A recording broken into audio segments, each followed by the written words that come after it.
Everything.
people, voodoo people.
and celebrate.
Welcome back to New World Next Week. I'm James Corbett of CorbettReport.com.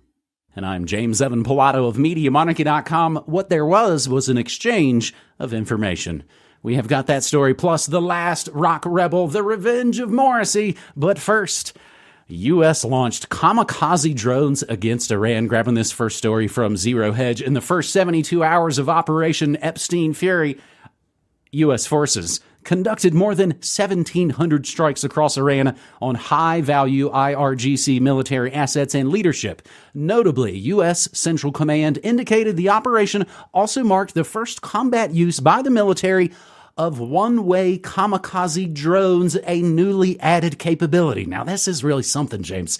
I'll jump now to the register, which of course always means we'll get a little more technical. U.S. struck Iran with copies of its own drones.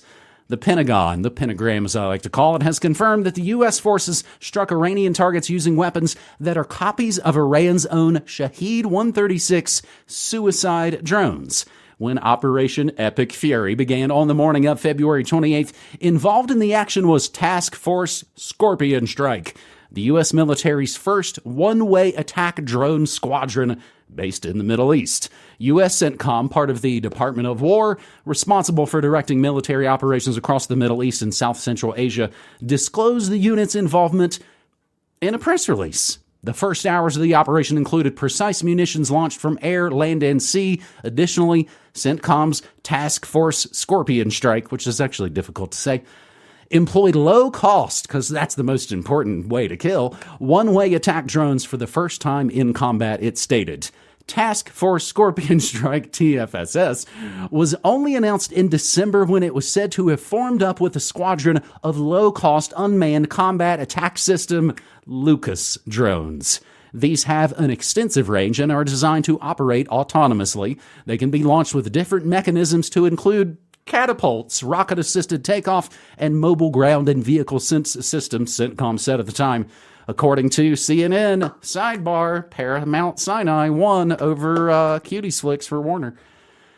According to CNN Paramount, the Lucas drones were developed after technicians reverse-engineered a Shahed 136 drone from Iran, which the U.S. happened to capture a few years ago.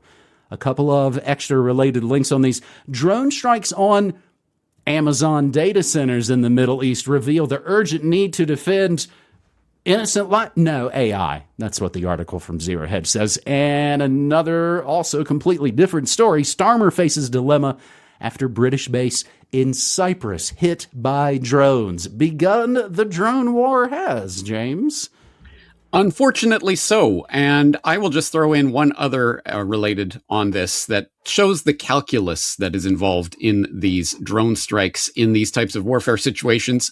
This coming from Japan Times. Iran's missile math, $20,000 drones take on $4 million Patriots. So yes, we've heard all of the hyperventilating about, oh my God, the U.S. military industrial complex is running out of their expensive Patriot interceptors and other such things because of these $20,000 drones. And of course, ...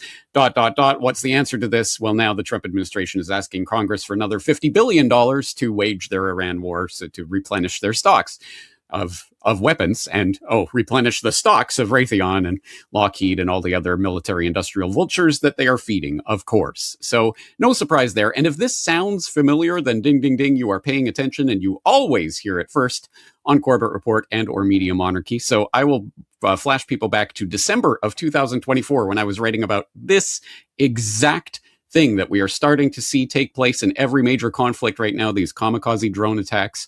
I was writing The Drone Wars. You are not prepared about exactly what we are seeing playing out right now. And here we are, and it's happening. And it's not, of course, just drone technology. It's all the latest whiz-bang technology that is playing more and more of a factor in these military operations. For example, Ice Age Farmer coming out of retirement seemingly with this post: Iranian cyber attack. Insiders warn of, say it with me, Cyber 9/11. Yes, of course, people on the inside of U.S. intelligence is warning about the Cyber 9/11 that's going to happen because of, check notes, who's the enemy of the week? Oh, the Iranians. Yes, Chinese, Russians. No, Iranians are the ones who are going to do it, I tell you. And when and as your Facebook goes down and or whatever false flag they pull, you'll know who to blame, guys, because you have absolutely no way of checking, but trust me, it was the Iranians. Or how about this one from FT, our good old friends at FT? Is AI playing a role in what is going on in Iran right now? Well, I did talk about the Anthropic angle on this and their brouhaha spat with the Department of War recently in my Iran War post podcast. But here's a new angle on that: how AI fakes are turning satellite images into war misinformation. Talking about how people are now spreading these photos online of, this type of satellite imagery we always see in this, with here's the area before the bombing and here's the area after the bombing. And it turns out the area after the bombing is an AI-generated fake. It's not real. And even down to the exact same vehicles and the exact same location, supposedly in this photo taken a year apart, et cetera, et cetera. So yes, AI deep fakery nonsense is going to be a factor in these types of things playing out now. And now you have strikes on AI data centers is being an important part of these types of military operations. So long story short, I hate the fact that I can see this taking place with such clarity, and that this is the analog of the Spanish Civil War. Late 1930s, we got the preview of World War II, which previewed a number of things, the ideological splits and the factions and what different fighting forces look like, but specifically military preview of World War II, as in the Goering's Luftwaffe and the bombing raids that were not a factor about that. Well, I wrote The Drone Wars back in December 2024, so I'm calling it, and I'm going to write The AI Wars. You are not prepared in my subscriber newsletter this weekend. Subscribe to the Corbett Report, and you will be ahead of the game as usual. The Yellow Journal wars of aggression. Spanish-American War, Spanish Civil War, different. But it is a good reference because that is exactly, supply the pictures, we'll supply the war. The AI deepfake pictures in this case. Yeah. So how about this one, though? Anthropic's Claude app is now the #1 app on the Apple Store because of the battle with Trump and the Pentagon. People are now adopting. Don't use TikTok. Use Anthropic, because that's going to totally own those Trumpers. This is also the same Apple App Store that didn't allow a drone strike app that showed you all the times they were killing innocent civilians.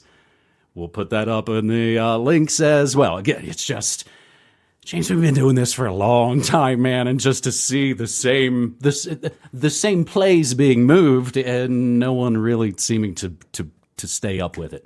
I was rerunning my morning show from 15 years ago today, and it had a lot of coverage on the president who was launching this CIA-led war in the Middle East, complete devastation, journalists assaulted, world cheers as the CIA plunges Libya into chaos. The cast of characters may change, but the agenda does not.